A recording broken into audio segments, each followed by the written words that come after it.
Skyrim is a pretty fun game. I think at this point Skyrim has been beaten over 1,000 different ways and has easily over 1,000 different mods. But today, I want to go back to basics. I'm going to be playing Skyrim on Legendary difficulty, and not just playing, destroying Skyrim. I want to make the most powerful build I can think of and take on Skyrim's hardest challenges. To start though, we need to explain how the difficulty in Skyrim works. You would think that Todd would have the difficulty increase the complexity of enemies, maybe spawn in some varied monsters, maybe they have special weapons and armor, or special abilities.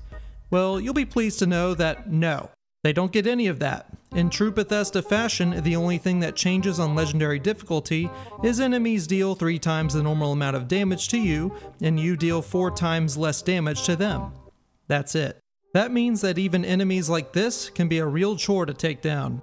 To lay out the rules of the run, I must stay on Legendary difficulty at all times.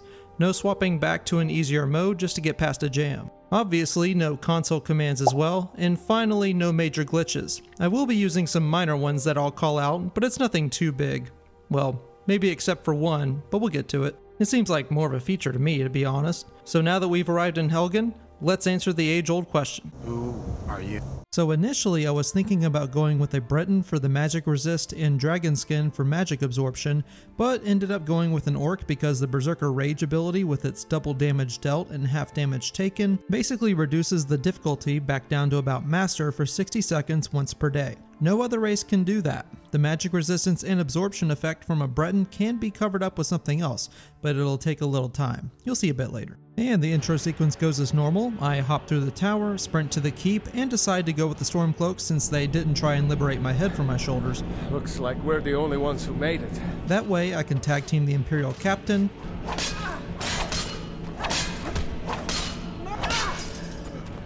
and I can take the armor for maximum damage resistance. Work my way through the keep, bit by bit, and take my first level up. All the level up points will be put into health this run, and I'm going to put my first point into restoration to get started on...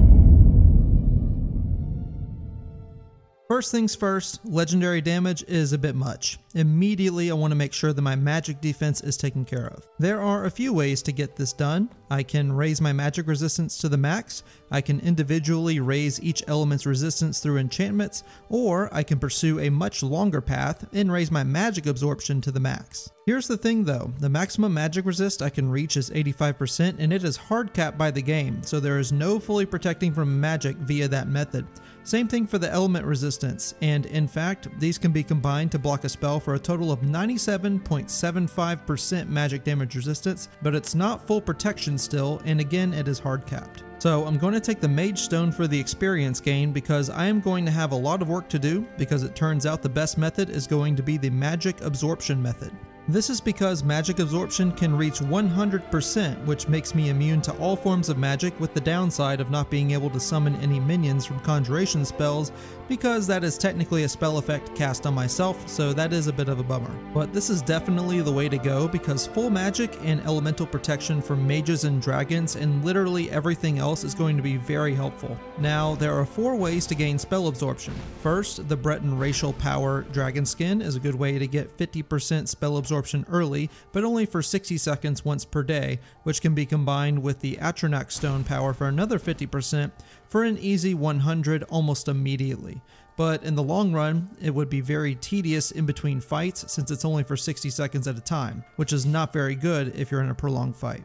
The third way is via the Atronach perk from the Alteration skill tree, which is a permanent 30% absorption buff, with the only catch being that it requires 100 alteration. And the fourth way is wearing Mirax robes, so let's not talk about that this run. So we're left with the Atronach Stone and the Atronach perk, and altogether that leaves us with 80% spell absorption.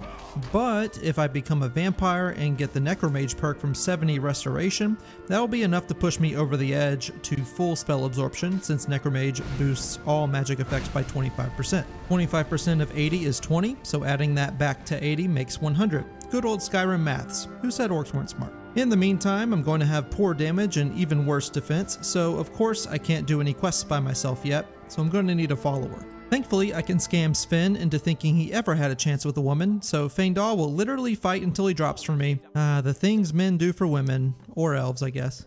lead the way. He's the real hero of this story, let's be honest, taking up damage for me and all. I make my way to Whiterun and beat on this bard for sport, so this lovely lady will let me take literally all the food in her shop for infinite power attacks later. I meet up with the Jarl to continue the main quest, go ahead and unlock all the major cities for easy fast travel, make my good soup, or vegetable soup for the layman, and get started on the Dark Brotherhood questline. All it's going to take is a little redaction of a not-so-innocent orphanage owner. I'm going to be honest, I did very little planning of this run as per usual, so some of the steps aren't necessarily in the best order. Blame my ADHD, I just self-diagnosed just now for this video. Alright, listen, I'm the only expert for my truth, at least that's what people on X told me, and since my short attention span is kicking in, why don't you hit the like button and subscribe if you're enjoying the video up to now. I hear that 1 like is equal to 1 vial of skooma for your attention span, which I'll be needing a lot of to get through this playthrough and others. But back to the game, I fetch Isolde a mammoth tusk, immediately get married so I can lay down that ivory, and my reward is daily money and a free house to sleep in for that lover's comfort effect, which will help with training.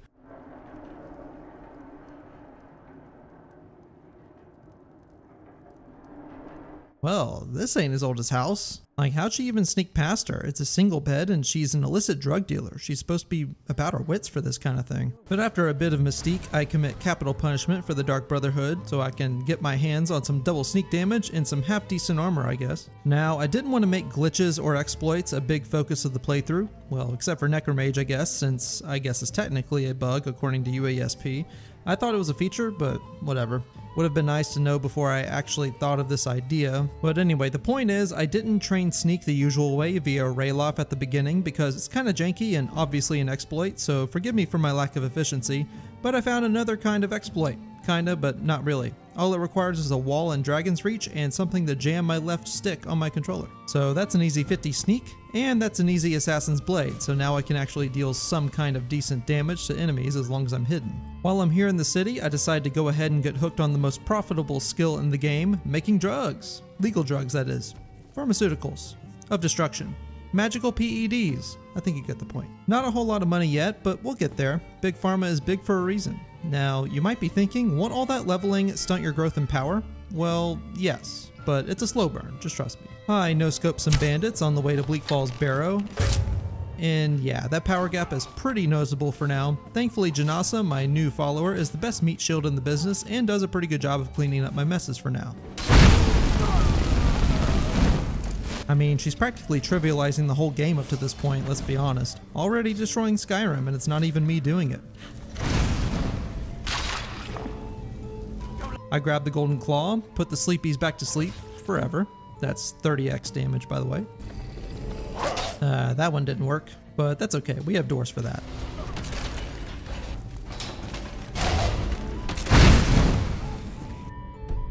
Oh cool, my game crashed. That's not annoying at all. Cute little restless Draugr just being a chill guy and all that.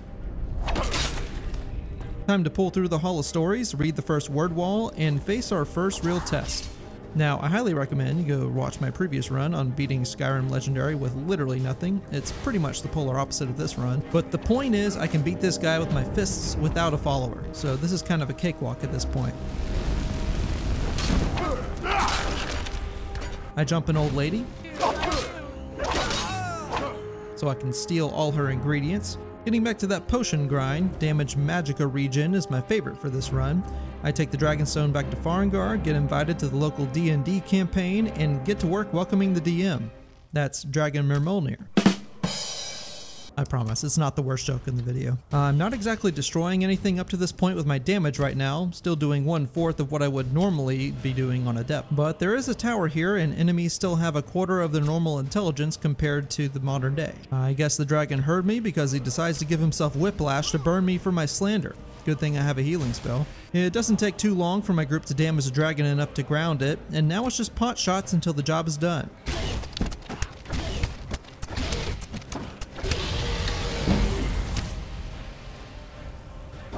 Nice camera angle, Todd. We're here to teach you a lesson. So it turns out that Anise sent some hired thugs from beyond the grave to come drag me down to her level. Thankfully, I came prepared with some vegetable soup and a small army, so this won't take long.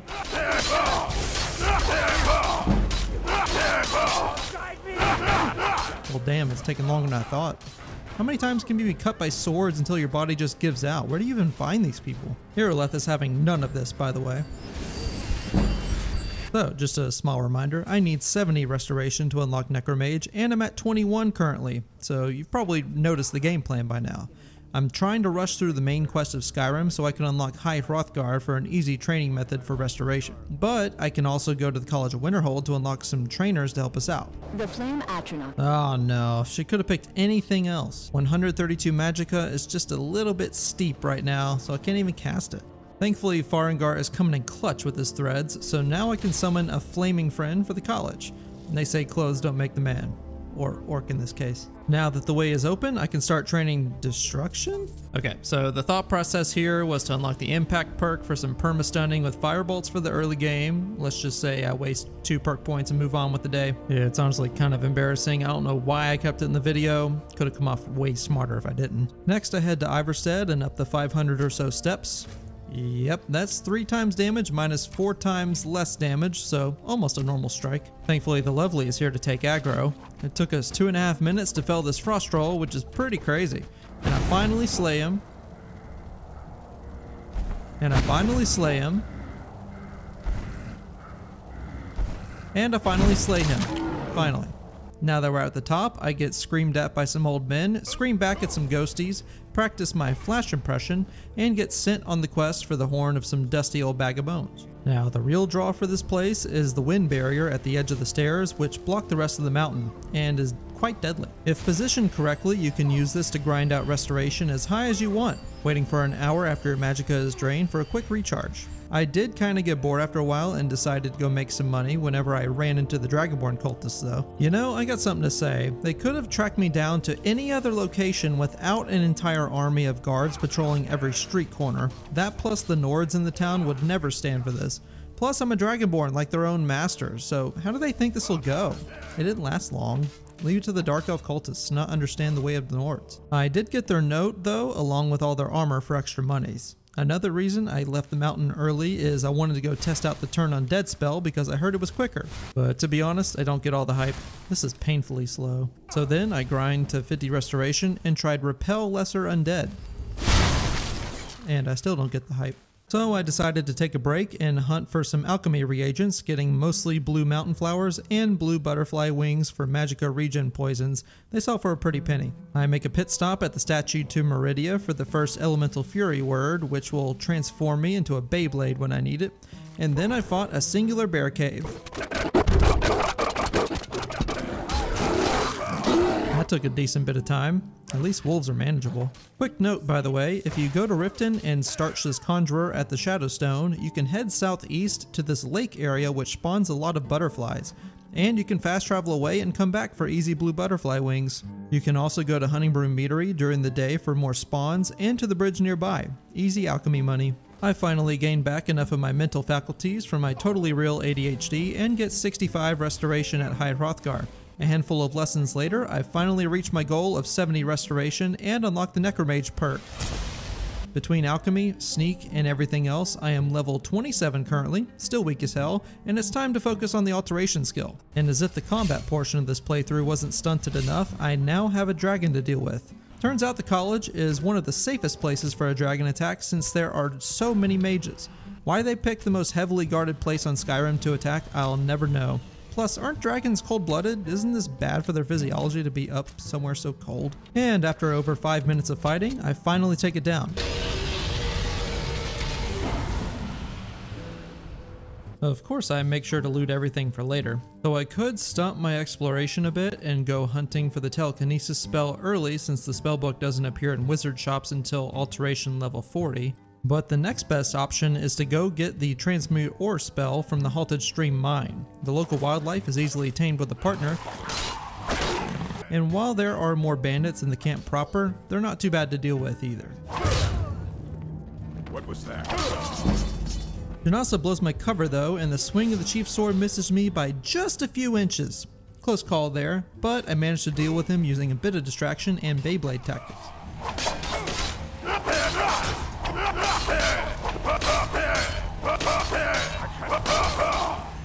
And now the spell tome is ours. I make sure to mine out all the iron ore before performing the real life alchemy. Transmute mineral ore allows me to convert iron ore to silver ore, and then silver ore to gold ore, in that order. I said order. This not only gives me alteration experience, but also allows me to make gold ingots, which will let me make jewelry for smithing and later enchanting, which we'll get to later. Alright, that's 35 alteration, so now I can head to Kynes Grove and gain the last 5 levels from Dravinia, the Stone Weaver, an expert level trainer randomly located in a tiny town with no other role. So I looked this up. Apparently the nearby steam scorched mine gets so hot that they need this mage around to keep the place cool enough for the miners to work. Pretty interesting little find that I did not know before. Anyway, now I can buy the telekinesis spell to train up the rest of the alteration skill. Not even close to ultimate power and I'm already breaking physics, boys. Just gonna grind out some alchemy levels and grab the merchant skill so I can sell anything to anyone. Might as well disenchant some equipment for some enchanting levels while I'm at it. Not too bad of a cash stack for now. Now I could work on enchanting first to reduce my alteration cost to 0 and then fast travel across Skyrim, which is the absolute fastest way to train any skill to 100, but this goes quickly enough for my taste. At least for right now, that is. That's 100 alteration right there. Now I want to be cautious because apparently this bonus from Necromage can be bugged depending on the order you take certain buffs, so I start heading to Shriekwood Bastion for an easy Sanguinaire Vampirus contraction, but some cultists find me on the way. So this is kind of an issue. Thankfully I have a bow this time around, and I can kite around the environment to potshot them. Did I mention that they're all mages and that they can heal though? Good thing my bow has paralyze on it. Try healing now, you pointy-eared bastards. Well,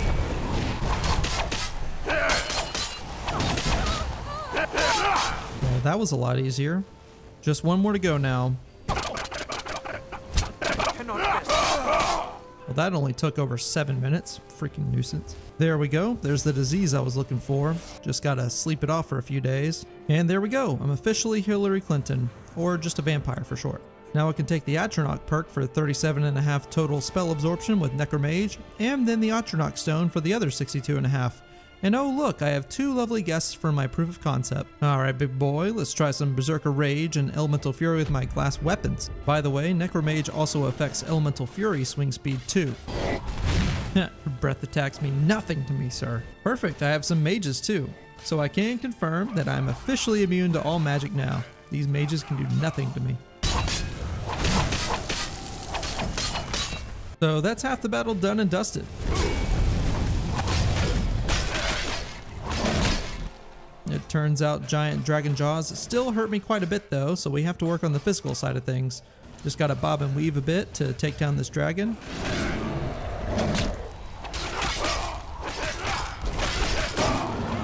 And there we go. Pretty much an honest dragon fight down. You know, minus a few mammoths. The second dragon got away unfortunately, so I decided to take out my frustration mining some iron ore.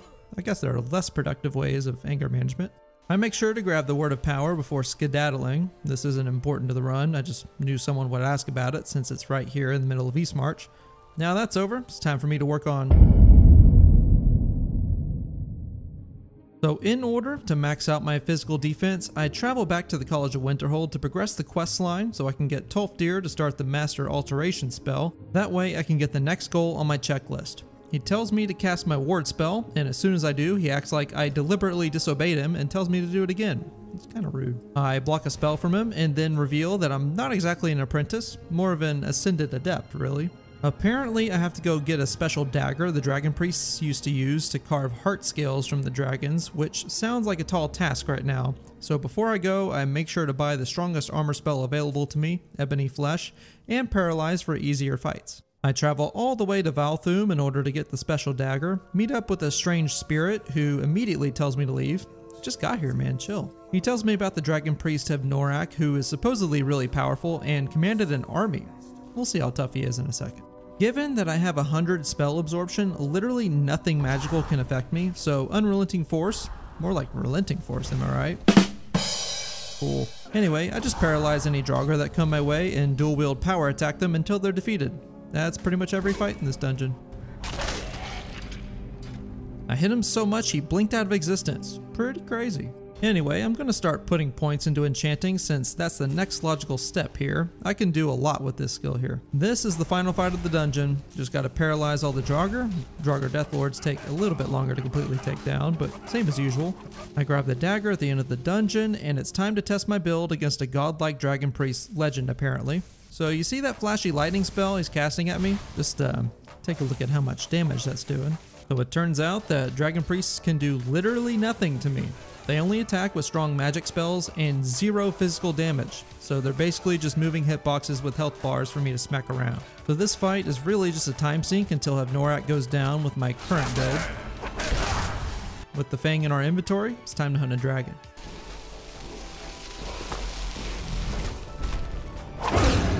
So much for 30x damage. It's only a base dragon too, like damn, that's not a whole lot. Nothing a little Beyblade can't fix though.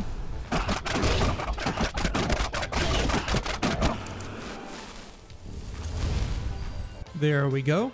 And now I have Dragon Hide. And once cast, this will immediately raise our physical damage resistance to the hard cap of 80% for the cost of almost 400 magicka, so that number needs to go way down. Now I need to focus on our enchanting more than ever. And thankfully there are plenty of ways for me to get extra jewelry due to my alchemy cash cow, and I can always mine iron and transmute it into gold for a lot of rings. Now I just need a way to collect souls. Of course I could just be a pleb and trap souls using the regular enchantment or the soul trap spell, but this run deserves the best. So I'm going to travel to Ironbind Barrow so I can meet some treasure hunters. We push our way through the dungeon, face off against the world's largest Draugr, and thanks to the 2 tanks in my party, I'm able to meat grind my way through the fight.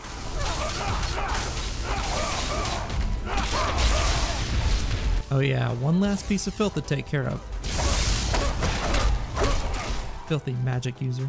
And here's what I came for. The steel battle axe of fiery souls will allow us to soul trap as normal, but with an extra burning effect tacked on as a single enchantment, so it's just a strictly better enchantment really. College of Winterhold mages also carry quite a bit of filled soul gems too, and there's like 5 reliable mages that just restock every couple days, and I happen to have some really expensive potions to sell them back. After getting to 85 enchanting, it's close enough to what I need for now for some alteration reducing jewelry. Just gonna finish with one last helmet, and there we go, 1 0 cost armor cap spell. With the base spell of Dragonhide, it'll protect for 45 seconds, but you can actually dual cast the spell even though it doesn't change the animation, and now I have protection for 2.5 minutes per cast. Pretty good little strategy for now. Now I am effectively immortal. I take 20% physical damage and completely block all spells. Just look at how little this gargoyle brute can damage me for.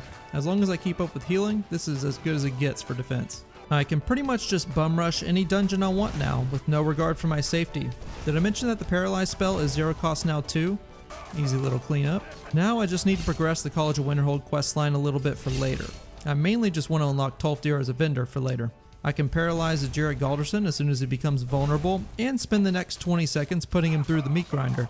I decide I should probably go to Ustengrav to continue the main quest to start progressing towards getting the Dragonrend shout though. But nearby in the Highgate Ruins, there is a certain Dragon Priest mask in there with an alteration cost reduction. Like I was saying before, Dragon Priests are second class citizens if you have 100 spell absorption. It took me about 2 minutes to chase him down, but he's done without much of a fight really. It's a nice mask he got there. That's also a decent damage upgrade.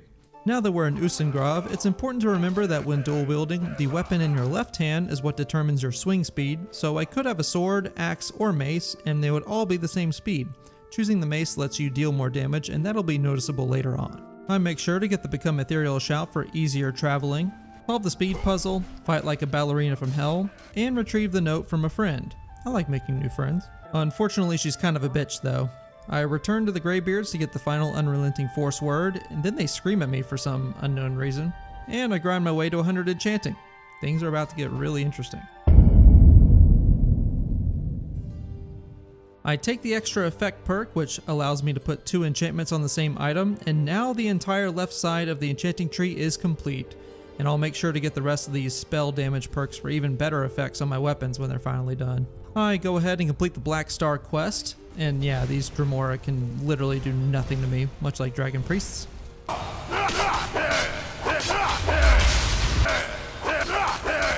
Congratulations. You've altered the fate of a Daedric artifact and lived. Easy day, Overlord. I go ahead and enchant my gear, just so they'll deal some kind of meaningful damage without me having to smith them quite yet, though that's very much on the list. And I have a plan to make that a bit easier. And judging by the damage I do on a spider worker with 30x damage, it's going to be very much needed. I honestly expected to have a harder time getting through Alftan. I guess you could say I'm an unrelenting force so far. The only Falmer that put up a fight so far are the Night Prowlers, and I'm not really sure if death really scares them all that much. They already have white souls and are basically lower form animals according to their soul color. Interesting dynamic there. These are my random thoughts when not much poses a challenge anymore. I guess the Warmongers also put up a fight too, but I can stunlock them. Every fight is a time sink now, like I said before. I reached the final boss room of Alftan with little resistance. I even sniped the Centurion too. And while the petty squabble did slow me down just a bit, I was able to reach Blackreach with no trouble. For a reason I will reveal later, I'm going to collect these Crimson Nirnroot and complete Return to Your Roots. I reached one-handed level 100 inadvertently, and I'm going to make it legendary because I can't spend any perks in it just yet anyway, and since I'm basically level 50 at this point, I'm going to get a bit degenerate. I'm going to be passively leveling it anyway over the playthrough, so it's just extra experience I can take advantage of. I mean, just look at this, that's 11 levels right off the get-go. I already have another level, and I'm going to start heavily investing into smithing now. That's all the Nirnroot I needed, a couple extra for the road, and we can't leave the bell here without shouting at it.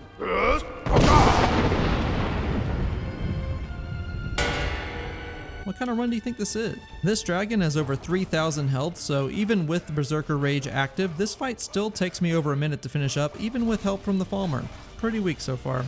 But even so, we'll be fixing that problem in short order. With the Lexicon and Elder Scroll in tow, it's time for degeneracy to ensue. Now, my alteration cost is at 0 thanks to Gear and Necromage, so we can make the entire skill legendary without losing any benefits except for the spell absorption perk. However, if I cast telekinesis on an item at 0 cost, and then fast travel far away while the spell is still active, the game will think that I've walked all that way with telekinesis active, which is the fastest way to level a skill from 15 to 100 in the entire game. I know I said I wouldn't use glitches or exploits in the beginning, but come on, we're level 50 and we're magic. I could just do the same thing without the fast traveling and just wait all that time to level alteration, but it's just more efficient this way. Like, the only difference would be the amount of time that it takes me to make the video, so come on. So at the end of the day, I can just plug all the extra perk points into whatever skill I want, just like smithing, and repeat the process forever if I want to. In between levels using this method, I make sure to join the companions so I can unlock Yorlin Greymane as the master smithing trainer, and I make sure to turn in the Return to Your Roots quest for Sundarian Serendipity, which is an active effect that allows you to have a 25% chance to craft a copy of a potion you create with alchemy, or 100% if you reload your save enough times. This will come in handy later. I finished training to the maximum smithing level I can with the Yorlin to level 90, climbed to level 94 on my own with only a few more items left to smith from here. But honestly, I'm a little anxious for another activity, and I'm level 70 at this point, so I'm going to continue the main quest. Salaknir at this point is an ancient dragon in terms of power level, and with 1 point into Dual Flurry boosting my dual wielding speed, let's just say he's not feeling so good.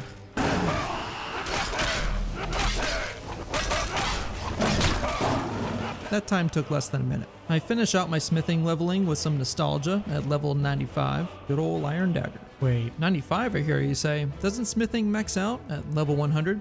Well, yes, but I'm not gonna grind my way there. What am I, some dedicated YouTuber? And by the way, yes, I did craft some one-handed boosting gear, so we're gonna be much stronger now. Work smarter, not harder. Leave it to Hermaeus Mora to gift you the knowledge of his hentai fascination. All those tentacles, man. It's kind of weird. We do have some hate crimes to commit now. Back to Blackreach for some Falmer blood. The slums of Windhelm for Dark Elf. Markarth for this mine boss who annoyed me. Ooh, look, an Elder Dragon. I won't speed it up this time. It's amazing what a couple of enchantments will do. Silent Moon's Camp for Wood Elf. And 2 birds with 1 stone. Diplomatic immunity. If I'm gonna get high elf blood, it's gonna be from the Thalmor. These guys. I would never take the blood of an innocent, you know me. To be honest, I just wanted to share this fight with a Frost Troll, which I remind you is on legendary difficulty because I thought it was funny. Septimus gives himself elf aids, which takes effect immediately. Aids is no joke, man. And now with the Augma Infinium, I can choose the Path of Might to level all my warrior skills by 5 points. Now my smithing training is complete. Last perk point. And now it's time for the real power boost. head to Radiant Raymond and Solitude, where they are annoying, snobby high elves, but they do sell a lot of clothing items I'll need for enchanting. And with enough Grand Soul Gems, it's time to start the crafting loop. I'm not going to be using the Resto loop where you make restoration potions to boost enchantments. That would be way too overpowered and a bit too exploity for my taste, but luckily it's not even necessary. To start, I make 4 pieces of Fortify Alchemy gear, then craft a couple of Fortify Enchanting potions, repeat until I get up to 31%, which is the cap without DLC, Creation Club, or the Resto loot, make my final Fortify Enchanting potions, create 4 pieces of Fortify Smithing gear, make some really strong 153% Fortify Smithing potions, craft my Dragon Scale armor. I feel like light armor because of its weight, and also the max rating won't really matter as much once it's boosted. I crafted Daedric mace, dagger, and bow after gathering the materials. Just gotta equip my pieces, drink my Fortify Smithing potion, and off we go. And there we go. There's a Daedric mace with a mostly unboosted damage rating of over 200. And after enchanting all my armor pieces and weapons, here is my final gear with Berserker Rage. Not bad against a blood dragon. And here's an ancient dragon without Berserker Rage.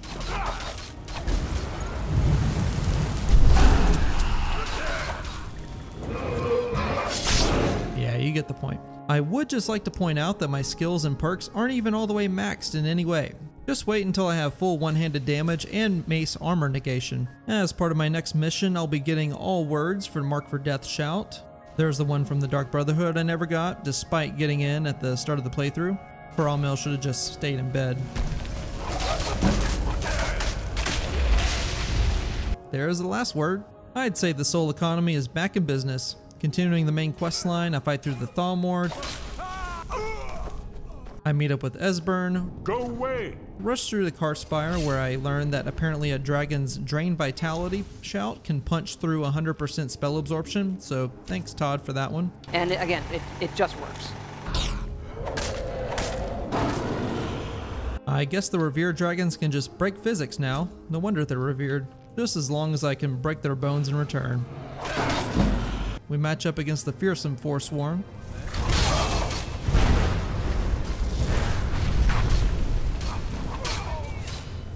I'm not sure on the specifics, but it's good to know that being a vampire doesn't dilute the dragonborn blood in me. I never understood the beef the Blades had with the Greybeards, to be honest. Definitely one of the more short-sighted fights to pick, in my opinion. So I need an Elder Scroll to learn the Dragonrend shout, but luckily I already have it from helping Septimus earlier on before he zero-summed, or disintegrated, or died from AIDS, or whatever. I learned the shout that makes dragons have an anxiety panic attack, and immediately use it on Alduin, the World Eater reduced to a flightless mangle of mental malady. He deserves it though. He won't last long anyway.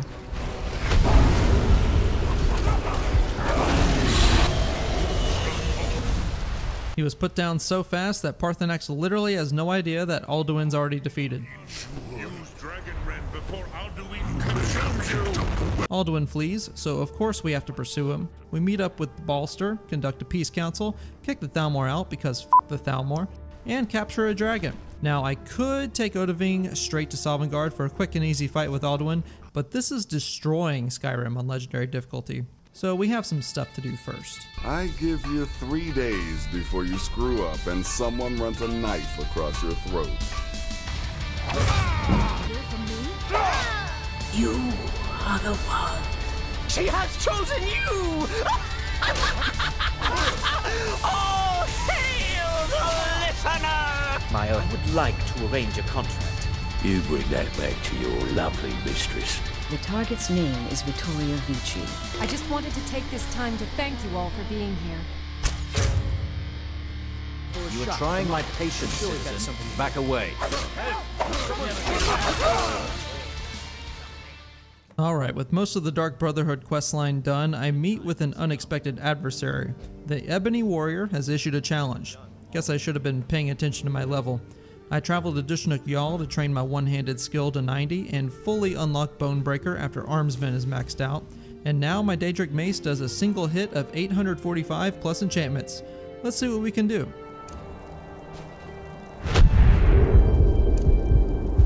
Never should have come here. At last, Well, that was easy. I hope he made it up there to the meat hall in the sky because he didn't put up much of a fight. I have a couple perk points, so I put a few into pickpocketing for later. And by the way, since it came up, here's what I do to a legendary dragon with the white file. I got the white file, by the way.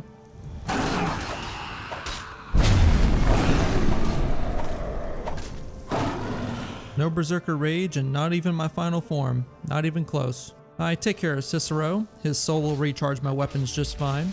I chase down the gourmet who hides himself behind the barrels. How polite. And now for the moment I've been waiting for. If you go to Astrid just before you talk to her for the To Kill an Empire quest, you can pickpocket her for the Jaren root and create the most powerful poison in the entire game. I use my alchemy gear from earlier, Crimson Nern root, River Betty, and Jaren root to deal over 7,000 poison damage. And look at that, we got 2 from Sindarian Serendipity. Now we can go back to Astrid and talk to her for a second Jaren root and create 2 more. Now we have 4 delete doses in our inventory, and I also have the concentrated poison perk for twice as many hits of poison, so 8 hits total. Now for a test run of my damage. I made a really strong one-handed potion for 153%, Berserker Rage for double damage, so there's my total damage in one swing, not counting power attack bonus or poison, so it's really pretty close to at least 13,000 in one strike. Now we can go to Skull Dolphin, stunt on these hoes, and stunt some more. Dragon Priests just aren't even enemies anymore. Last leg of the journey. None may pass this perilous bridge till I judge them worthy by the warrior's test. If you say so, dude.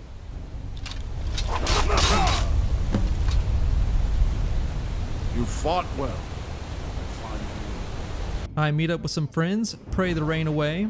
Alduin is shouted down, and here we go. Marked for death, showing my perks, full armsman, full dual flurry, dual savagery, fighting stance, savage strike, full bone breaker, concentrated poison for double hits on poison, mega one-handed potion, mega poison, berserker rage, and...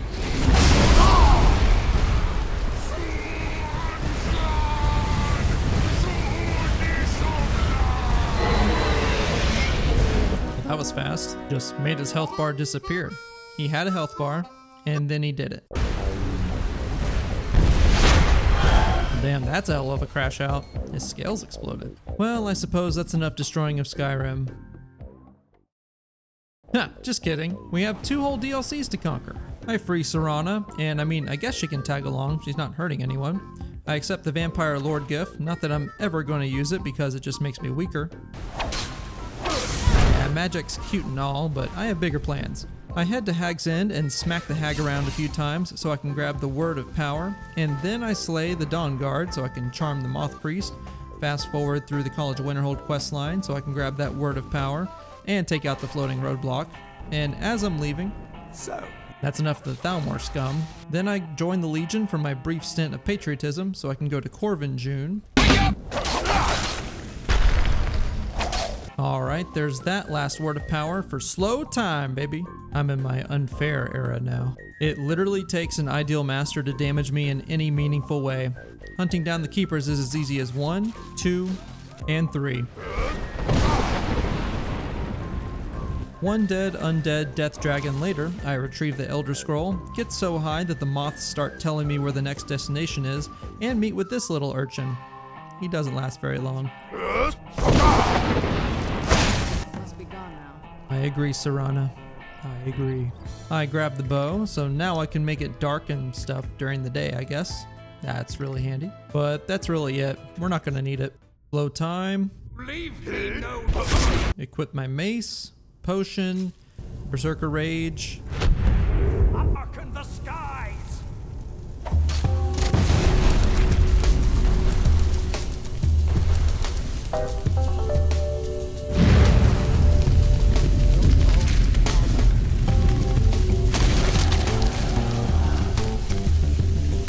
Hit him so hard he got stuck in his T-pose.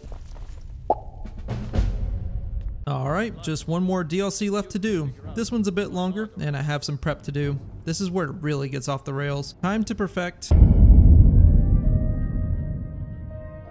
I start by talking to Glover Mallory to get the ancient Nordic pickaxe from Crassus Corellius so I can keep it for later. I start the March of the Dead quest and invest my money with Rallis Sedaris to begin excavating Kolbjorn Barrow. As part of the March of the Dead quest, we need to put an end to an old friend from Morrowind, General Foxcarius. There can only be one undead super soldier, unfortunately. And defeating him is the easiest way to get the Chaos Damage enchantment.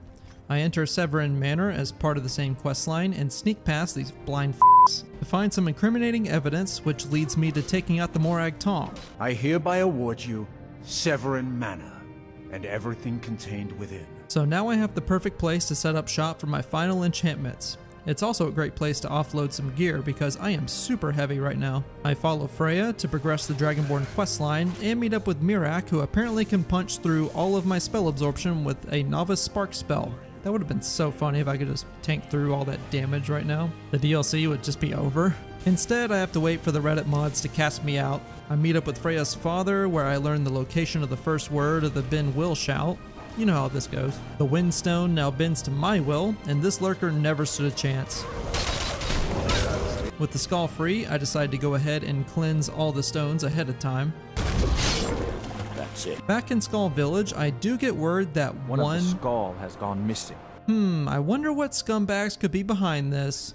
No, it couldn't be. Well, imagine my shock. Thank the All-Maker that you have come. Shh, they weren't supposed to know about that. I'm not supposed to know about this yet, but I mine out the secret location of Stalrim ahead of time, deal with the Thalmor, and learn how to work Stalrim into weapons and armor. I literally use fire to work with enchanted ice, so we melt the ice into armor? I don't know, something like that, I guess. I've got another letter from Rallis, but this is the last thing I'm delivering for him. Oh yeah, I forgot to mention I've been investing all this time. Oh boy, he's gone freaking crazy!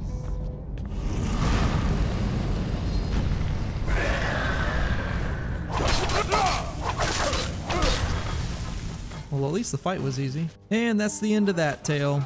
And now I have all I came for from Kolbjorn Barrow, all of Azadal's enchantment gear. And at this point, all I need now is a swift journey to White Ridge Barrow. This is the one with all the spiders in it. Oh look, another useless dragon priest. Into the Black Book, the Sallow Regent. Fun fact, you can use the Candlelight spell to make this book a breeze. Alright, here we go. This is the most important black book for crafting in Dragonborn. Reason being, it boosts a set of skills by 10 of your choosing that match up with the warrior, mage, and thief skills. Now I can make my endgame gear. So back at the manor, I equip all of the Azadal armor for a 12-point enchanting boost. I make sure that Seeker of Sorcerer is selected from the Sallow Regent for another 10-point enchanting boost, which is boosted further by Necromage since I'm still a vampire. I drink my enchanting potion, craft my Fortify alchemy gear, go back into the book and equip Seeker of Shadows for an alchemy boost, equip my alchemy gear, make a Fortify enchantment potion, and repeat the process until I'm able to craft Fortify smithing equipment up to plus 39%. Make sure I can make a Fortified smithing potion for a plus 195%. Go back into the book for Seeker of Might to boost smithing even higher, equip my 4 smithing gear, drink my smithing potion, and make some bomb-ass equipment. I'm not gonna lie, I did that all in one take, and I'm pretty proud of myself. Now I equip Azadal's armor, go back into the book for Seeker of Sorcery, drink the enchanting potion, and make the most busted equipment I can think of. Stalrim gives an additional 25% for frost damage and chaos damage, so of course it's going on there. Of course it is. Going with Seeker of Might equipped. That is, I think, a 1163 damage mace with all the one-handed enchantments I have, and a 369 damage dagger, but I know that's not right because the damage doesn't add up, but the game says it's 2002 all put together. I don't know, man, but I made a Fortify one-handed potion just because, and the Blessing of Boethia is 10% more one-handed damage, so Dragon Aspect for 25% more damage on power attacks. I got Dragon Aspect, by the way. Fortify one-handed potion, Berserker Rage, and Jaren Poison does this to a legendary dragon. No resto loot, by the way. Legendary difficulty, by the way. My damage is nerfed by a quarter, by the way. So following up with Neloth, it's time to head into Nechardak to unflood the city. We have to collect these control cubes and plug them in strategically so we can defeat Dwemer automatons and collect more cubes so we can defeat more Dwemer automatons and collect more cubes so we can operate the steam pumps and access the Black Book. In we go. This is such a good transition, man. After tripping on the finest skooma, we meet with the Daedric Lord of Hentai once again to learn the second word of the Ben Will Shout. Now look, it's not lost on me that the Skull secrets are sacred to their people, but Neloth here kinda has a point. Hermaeus Mora learns some fascinating new ways to skin a hawker, and you become the second most powerful dragonborn that ever lived. Mirak sends a dragon to stop me, but let's be honest, we know how this ends. By a single bonk on the wing, of course. Now, I was expecting this to be an actual sad moment, but Storn clarifies here. The Skull also tell of the day when we must finally give up our secrets. When Herma Mora finally wins. Okay, it's literally ingrained in the Skull legends that Hermaeus Mora gets this knowledge in the end. Like, what's the big loss here? I expected some grand defeat or something, but no, it's literally foretold. Like, come on. I guess we could have gone without the whole killing off Storn part though. Anyway, time to head in. You know, I'm not really sure what Mirak and Hermaeus Mora think any minions are gonna do to me. Like, there's no way they didn't see me one-hit a dragon, right?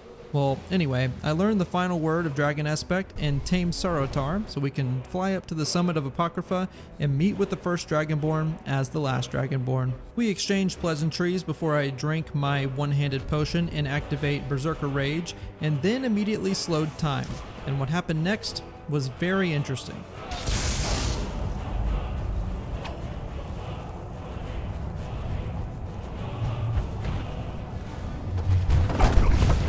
So it turns out I hit him so hard that he got a concussion, a brain bleed, something to break his combat AI, because now he's officially stuck in his ethereal form and will not move. The ultimate fetal position from a Dragonborn warrior, or so he calls himself.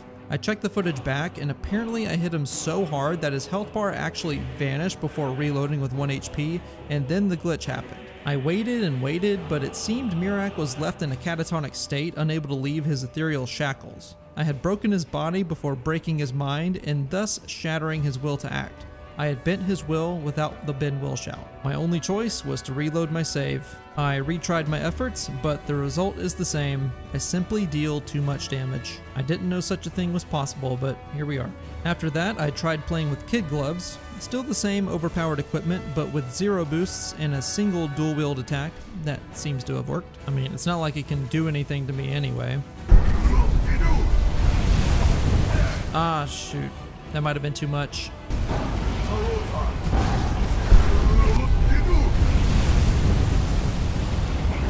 You've got to be kidding me. Fine. Fine. Kid gloves the whole time. Literally just gonna slash with my dagger.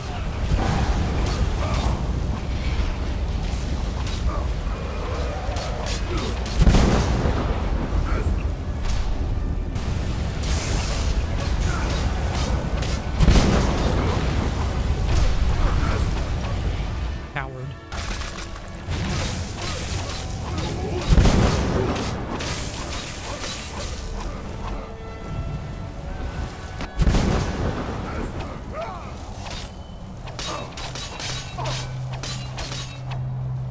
Are we about done now?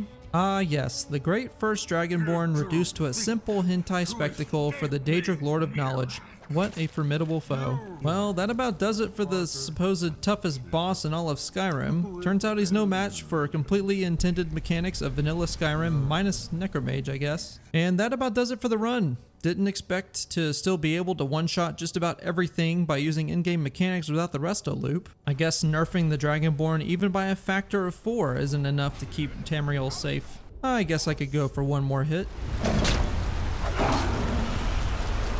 Anyway, thanks for stopping by everyone. The like button and subscribe button are down below. It'd be really nice if you click them. Just once though, so it helps my metrics, you know. Oh yeah, there's one more enemy I need to take care of.